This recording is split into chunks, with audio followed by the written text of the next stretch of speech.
आज का आपका जो न्यू यूनिट है वो है सॉल्यूशन।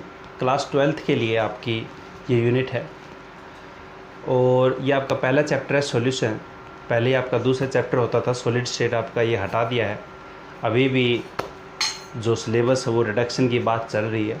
ऑफिशियली अनाउंसमेंट होती मैं आपको जो है वो सिलेबस प्लस में क्या क्या मार्क्स स्कीम आपकी, क्योंकि अभी तक ये कह रहे हैं कि बेटा जो MCQ आपके हैं वो इस साल 2000 जो आप 21 में पेपर दोगे आप उसमें 50% MCQ आपके आ सकते हैं। अभी बात चल रही है क्योंकि YouTube के ऊपर आप ऐसे चक्रों मत पड़ना, क्योंकि कोई कहता है कि आपकी बार ये हो जाएगा वो हो जाएगा, क्योंकि अभी बात चल रही है, अभी कंफर्मेशन है नहीं आपका, ठीक है ना। हम पढ़ने का फोकस करते हैं। क्या चीज़ आपका सॉल्यूशन चैप्टर आपका है, तो आप लिख देना क्लास 12th यूनिट आपकी जो फर्स्ट है सॉल्यूशन। सॉल्यूशन है क्या चीज़, आज इसके बारे में इंट्रोडक्शन करेंगे। और आपके जो पेपर है इसमें पूछा जाता है ये 5 नंबर का, 4 या 5 नंबर मार्क्स का आपका ये आता है, ठीक है। मार्क्स स्कीम की अगर बात करें तो एक क्वेश्चन जो है वो आपका MCQ में डाल देगा, या फिर अगर बात करें MCQ से पहले की पैटर्न की तो ये 1 नंबर में आपको पूछ लिया जाता था, कोई भी इसकी डेफिनेशन है। और एक जो क्वेश्चन है वो आपका यहाँ पे 2 मार्क्स का आता था और यहाँ पे एक 3 मार्क्स का है। ये दोनों जो हैं वो आपके न्यूमेरिकल में आते हैं ज़्यादातर, और एक जो है वो आपका थ्योरी का आता है। मतलब कुल मिला के बात ये है कि सॉल्यूशन है आपका इलेक्ट्रो है और केमिकल काइनेटिक्स जो है, ये तीनों के तीनों में आपके न्यूमेरिकल आएंगे ही आएंगे। कई बच्चों की ये थे कि सर आप उसमें जो केमिकल काइनेटिक्स शुरू कर रखा अपन ने, तो उसमें लोग देखना कैसे करते हैं, तो वो भी मैं आपको बता दूंगा, कोई दिक्कत नहीं है। जल्दी से वीडियो आ जाएगी आपकी, लोग और एंटी लोग कैसे देखते हैं, और विद जो क्वेश्चन आपको आए हैं पिछले सालों में वो भी आपको बता देंगे। उनका लोग देख के मतलब करके बताऊंगा आपको कैसे आपको देखते हैं, फिर आप क्वेश्चन दे देंगे उसको कर लेना, ठीक है ना। चलिए बात करते हैं सॉल्यूशन क्या बेसिकली और इसके क्या क्या इसमें आपके टॉपिक्स हैं। देखिए अगर मैं बात करूँ सिंपल सा सॉल्यूशन की, तो सॉल्यूशन बेसिकली यहाँ पे हम बात करने वाले ट्रू सॉल्यूशन की। देखिए सॉल्यूशन जो हो आपके 3 टाइप के होते हैं। एक तो ट्रू सॉल्यूशन है, एक आपका कौन सा है कोलाइडल सॉल्यूशन होता है। कोलाइडल सॉल्यूशन या कोलॉइड्स भी बोलते हैं इनको, ठीक है, कोलाइडल सॉल्यूशन। और एक होता है सस्पेंशन सॉल्यूशन, आए ना। ये 3 टाइप के आपके सॉल्यूशन हैं। और यहाँ पे अगर बात करें तो इस चैप्टर में हम बात करने वाले किसकी, ट्रू सॉल्यूशन की। मतलब ये यहाँ पे जो सॉल्यूशन होंगे वो कैसे होंगे, आपके ट्रू सॉल्यूशंस होंगे। ये आपकी यूनिट फर्स्ट में मतलब यहाँ पे सॉल्यूशन में पढ़ने वाले हो। कोलाइडल सॉल्यूशन जो वो आपका सरफेस केमिस्ट्री जो है आपका चैप्टर, सरफेस केमिस्ट्री जो है उसमें पढ़ेंगे, ठीक है। सस्पेंशन सॉल्यूशन आपके हैं नहीं, ये आप 10th 9th क्लास में पढ़ ले तो सस्पेंशन सॉल्यूशन क्या है। मैं एक बार थोड़ा सा इनके बारे में यहाँ पे आपको बताता हूँ कि देखिए ट्रू सॉल्यूशन का अगर एग्जांपल आप लोगे तो ट्रू सॉल्यूशन में आप पढ़ते हो, जैसे आप पानी के अंदर क्या डाल दिया आपने, पानी के अंदर यहाँ पे इथेनॉल डाल दिया, ठीक है। इथेनॉल आपकी दारू है, या आपने NaCl डाल दिया, या यूरिया डाल दिया, सुक्रोज डाल दिया, ग्लूकोज डाल दी। ये सारे एग्जांपल आपके किसके ट्रू सॉल्यूशन के, ठीक है। अब बात करेंगे कोलाइडल सॉल्यूशन। कोलाइडल सॉल्यूशन में आपके क्या होते हैं, यहाँ पे ये आपके जो है जैसे इसमें एग्जांपल हो गया मिल्क, ठीक है, मिल्क इसका एग्जांपल हो गया कोलाइडल सॉल्यूशन। मतलब एक छोटा सा एग्जांपल अगर आपको दूँ, देखिए कोलाइडल सॉल्यूशन ट्रू सॉल्यूशन जो होते हैं वो होमोजीनियस नेचर के होते हैं। होमोजीनियस मतलब जिसमें आपके जो कंपोनेंट्स हैं सोल्यूट और सॉल्वेंट जो आपके वो यूनिफॉर्मली क्या हो, डिस्ट्रीब्यूशन हो। जबकि ट्रू सॉल्यूशन में आपके यूनिफॉर्मली डिस्ट्रीब्यूटेड नहीं होते। कई बच्चों के माइंड में आ रहा होगा सर कि मिल्क जो है वो दूर से हमें क्या दिखता है, एक जैसा दिखता है, बिल्कुल, पर जैसे ही माइक्रोस्कोप के नीचे लेके जाओगे तो हमें पता है दूध के अंदर फैट और प्रोटीन है, जिसका डिस्ट्रीब्यूशन जो आपका ये सपोज कीजिए गिलास है, और गिलास के अंदर जो डिस्ट्रीब्यूशन है फैट का वो कहीं तो ज़्यादा है और कहीं क्या है कम है। तो आप माइक्रोस्कोपिक लेवल पे अगर देखोगे मिल्क को, तो यहाँ पे आप क्या देखोगे कि उसमें डिस्ट्रीब्यूशन जो है पार्टिकल्स का वो यूनिफॉर्म नहीं है, और यूनिफॉर्म होना चाहिए होमोजेनियस के लिए। इसलिए जो आपके ट्रू सॉल्यूशन है वो कैसे होते हैं बेटा, आपके होमोजेनियस नेचर के होते हैं। ठीक है, ये आपका क्या होता है, हेट्रोजीनियस नेचर के होते हैं। या कई किताबों में ये ऐसा भी होता है कि दिखते कैसे हैं होमोजीनस, पर होते कैसे हेट्रोजीनस। मतलब आपको कह दे कि कोलाइडल सॉल्यूशन कैसे हैं, हेट्रोजीनस। कई किताबों में ये कह देता है कि होमोजीनस लुकिंग हेट्रोजीनस मिक्सर। दिखते कैसे हैं, होमोजीनस लुकिंग हेट्रोजीनस मिक्सर। हाँ या ना। सस्पेंशन सॉल्यूशन, जैसे पानी के अंदर आपने रेत डाल दिया, कंकड़ डाल दी, ये आपकी सस्पेंशन सॉल्यूशन हो गया। मतलब वाटर और इसके अंदर आपने सैंड पार्टिकल्स डाल दी, ये आपका एग्जांपल है सस्पेंशन सॉल्यूशन का। तो ये भी आपके क्या हैं, सस्पेंशन सॉल्यूशन जो वो आपके हेट्रोजीनस नेचर के होते हैं। ठीक है, ये छोटा सा एक आपको यहाँ पे true solution, colloidal solution, suspension solution का बारे में बताया है कि कौन आपका होमोजीनस है, कौन आपका हेट्रोजीनस है। दिखते आपके ये होमोजीनस है, पर होते क्या है, हेट्रोजीनस मिक्सर होते हैं। अब बात करते हैं अपन यहाँ पे सॉल्यूशन के बारे में, ट्रू सॉल्यूशन के बारे में क्या चीज़ आपकी होती है। फटाफट एक बार ये छोटा सा उतार दीजिए। चलिए, होमोजेनियस आपका यहाँ पे सॉल्यूशन की बात करता हूँ। सॉल्यूशन आपका है क्या, चलिए देखिए। सॉल्यूशन जो है वो आपका होता क्या है कि मैंने अभी बात की थी, ये होमोजेनियस मिक्सर होते हैं जिसमें 2 या 2 से अधिक कंपोनेंट पाए जा सकते हैं। तो सॉल्यूशन की डेफिनेशन अगर हम बात करें तो क्या होगा, होमोजेनियस मिक्सर विच हैविंग 2 और मोर कंपोनेंट्स। तो इसकी डेफिनेशन क्या बना सकता हूँ बेटा, होमोजेनियस मिक्सर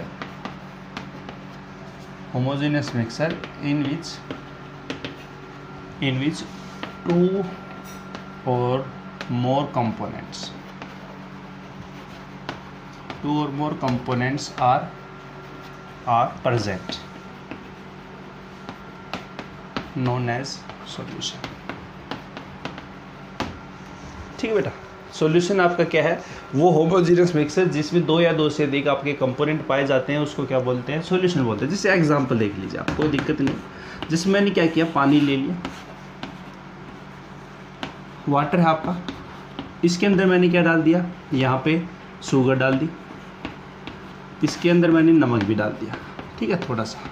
तो ये जो सॉल्यूशन हुआ कैसा हुआ आपका, इसमें आपका होमोजेनियस मिक्सचर है और प्लस में आपका यहाँ पे क्या है, ये होमोजेनियस मिक्सर है, प्लस में 2 या 2 से अधिक कंपोनेंट है। जैसे आपका वाटर के अंदर शुगर डाल दो तो 2 कंपोनेंट हो गए, नमक डाल दिया तो आपके 3 कंपोनेंट हो गए। ये आपका क्या होता है, सॉल्यूशन की डेफिनेशन है। अब सॉल्यूशन जो है वो आपके अलग अलग टाइप के होते हैं। ठीक है, तो यहाँ पे अब बात करना है टाइप्स ऑफ आपके सॉल्यूशन की। अब इससे पहले मैं आपको ये चीज़ बताता हूँ कि आपके यहाँ पे जो सॉल्यूशंस है इसमें हम क्या क्या चीज़ें पढ़ने वाले हैं, उसके बारे में हम बात करेंगे एक बार। फटाफट एक बार इसको राइट डाउन करिए बेटा।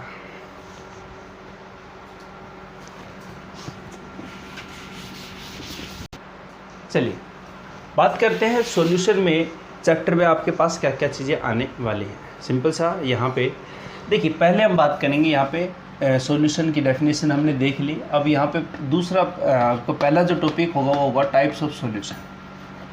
सॉल्यूशन के टाइप्स आपके कितने होंगे, आपके किस तरह के आपका सॉल्यूशन का डिवीज़न होगा आपका यहाँ पे नेचर के आधार पर होगा, आपका सैचुरेटेड सॉल्यूशन है, इसी में सारी चीज़ें अपन बात करने वाले types of solution.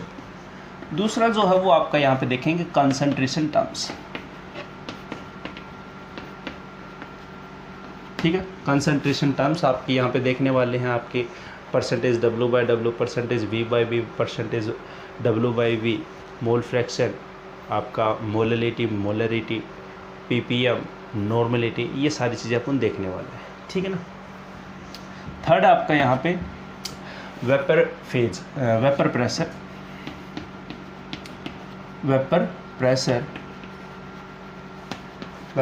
Of solution.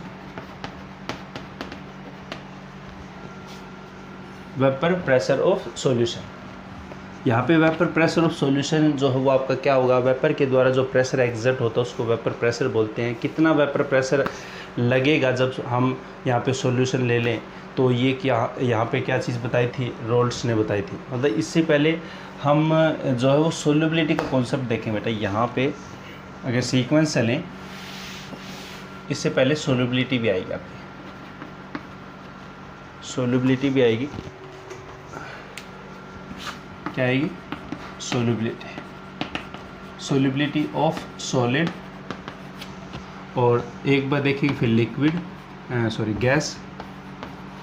किसके अंदर देखने? लिक्विड के अंदर। मतलब एक बार पानी के अंदर, मतलब कोई भी लिक्विड है उसके अंदर सॉलिड डाल के देखेंगे, और एक बार लिक्विड डाल के देखेंगे कि उसकी सोल्यूबिलिटी कैसे चेंज हो रही है, कौन कौन से फैक्टर इफेक्टिंग करते हैं। और इसी सोल्यूबिलिटी के अंदर हम हेनरी लॉ भी पढ़ेंगे।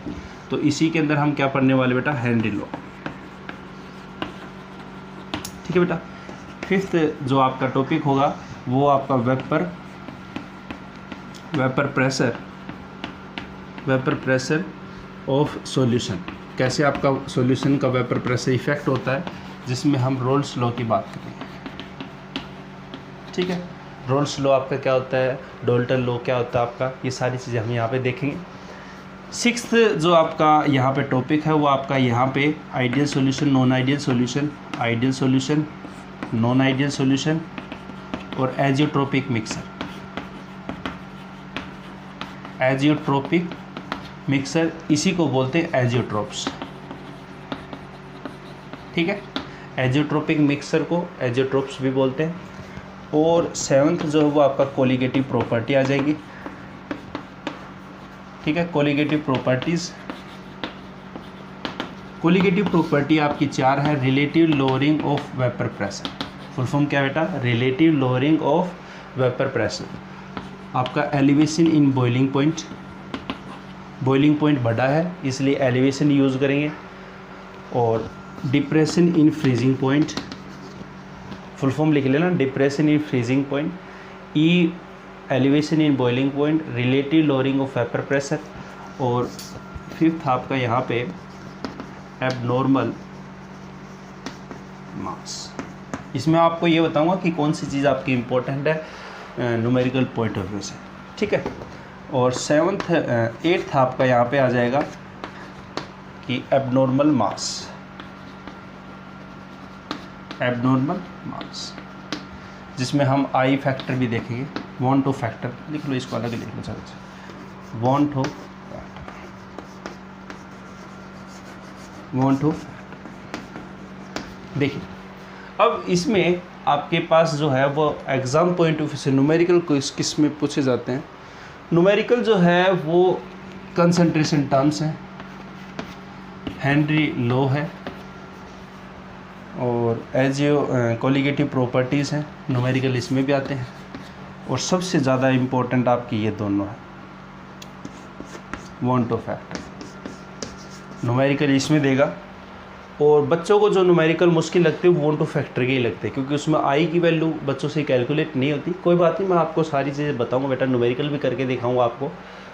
आप बस एनसीईआरटी बुक है आपकी, जो आरबीएससी बुक है वो आप ध्यान में रखना, कोई दिक्कत नहीं आगे। और जो भी कोई प्रॉब्लम हो ना वो आप मेरे को बता देना।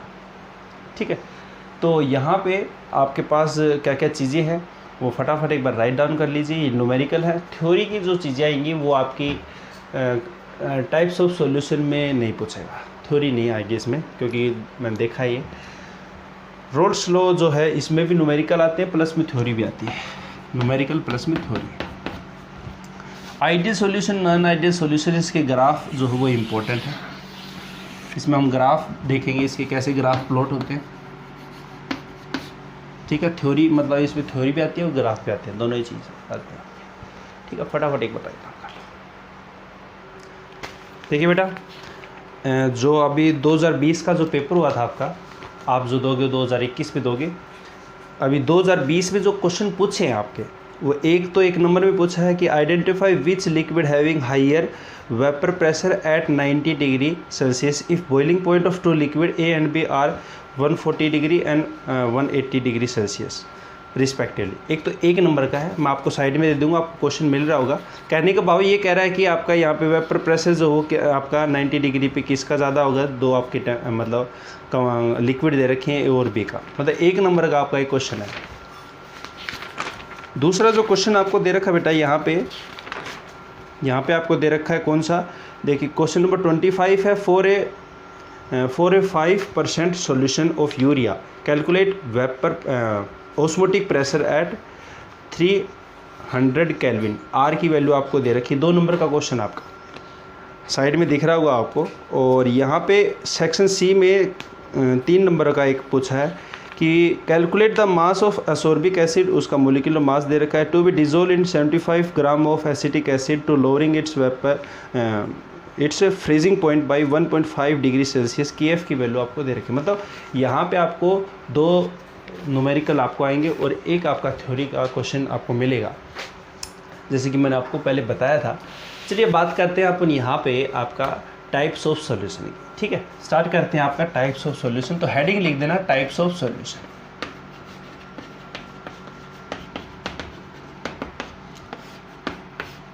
टाइप्स ऑफ सॉल्यूशन जो है वो आपका यहाँ पे होता क्या है, इसमें छोटी छोटी टर्म्स आपकी जो कि आपको जाननी ज़रूरी हैं।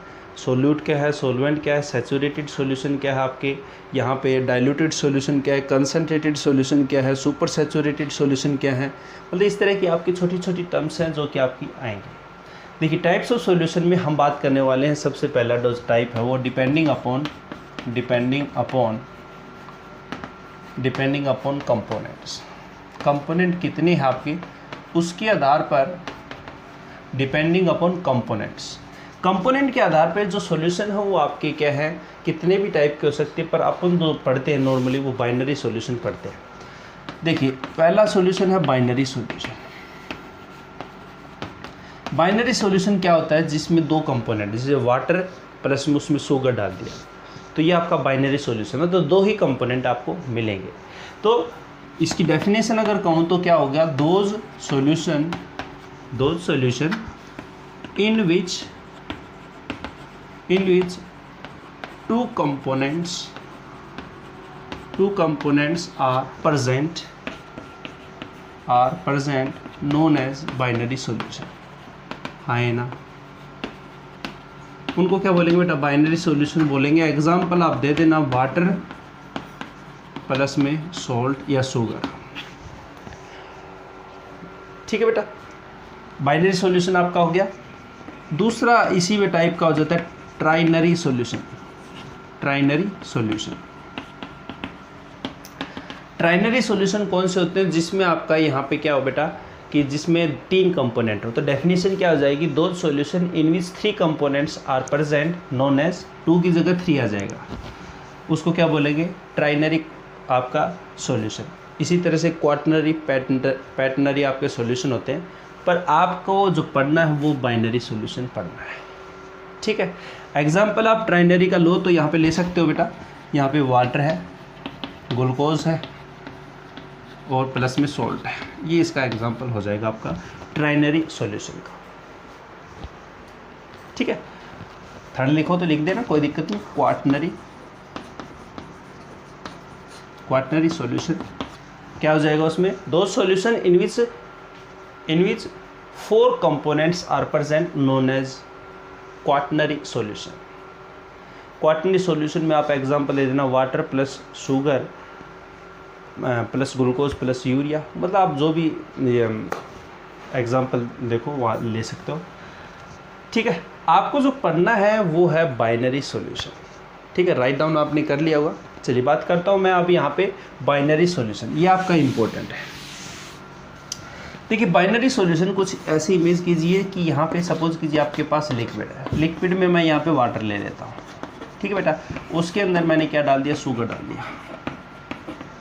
ठीक है, जो कंपोनेंट बाइनरी सॉल्यूशन में होगा ज़्यादा उसको सॉल्वेंट बोलेंगे। मतलब सॉल्वेंट क्या हो जाएगा, इसमें 2 एक टर्म्स आई आपके सामने, सॉल्वेंट। सॉल्वेंट क्या है कि सॉल्यूशन के अंदर जो कंपोनेंट ज़्यादा होता है उसको क्या बोलते हैं, अपन सॉल्वेंट बोलते हैं। ठीक है, कईयों के माइंड में आ रहा होगा सर ये फ्रूटी है, ट्रोपिकाना है, ये क्या चीज़ें होती हैं, सारी चीज़ें आएंगी, थावस रखो। ठीक है, यहाँ पे आपके पास सॉल्वेंट जो है वो आपका क्या होता है बेटा, सॉल्वेंट जो है वो बेसिकली क्या होता है कि those component which is which is present in higher या larger amount known amount in solution known as solvent, उसको क्या बोलेंगे? सॉल्वेंट बोलेंगे। मतलब वो कंपोनेंट जो कि सॉल्यूशन के अंदर ज़्यादा अमाउंट में पाया जाता है उसको क्या बोलेंगे? सॉल्वेंट बोलेंगे। ठीक है बेटा।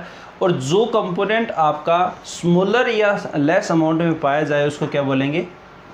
सोल्यूट बोलेंगे। तो सोल्यूट की डेफिनेशन लिख दोगे, ठीक है, कि those component which is present in less amount या smaller amount known as solute. Example में यहीं पे ले लो, वाटर आपका सोल्वेंट हो गया और शुगर आपका क्या हो जाएगा बेटा? सोल्यूट हो जाएगा। ठीक है, आगे बात क्लियर। तो आज अपन ने टाइप ऑफ सॉल्यूशन में डिपेंडिंग अपन कंपोनेंट के आधार पर अपन ने देखा कि जो सॉल्यूशन है वो आपके क्या होते हैं, 2 या 3 टाइप के होते हैं, ज़्यादा आप पढ़ते हो जो बाइनरी ट्राइनरी, पर आपके जो सिलेबस में बाइनरी सॉल्यूशन आप पढ़ते हो। ठीक है बेटा, आज के लिए इतना ही इंट्रोडक्शन का पार्ट आपका। और यहाँ पे वीडियो अगर अच्छा लगे तो इसको लाइक करें और चैनल को सब्सक्राइब करें। Thank you.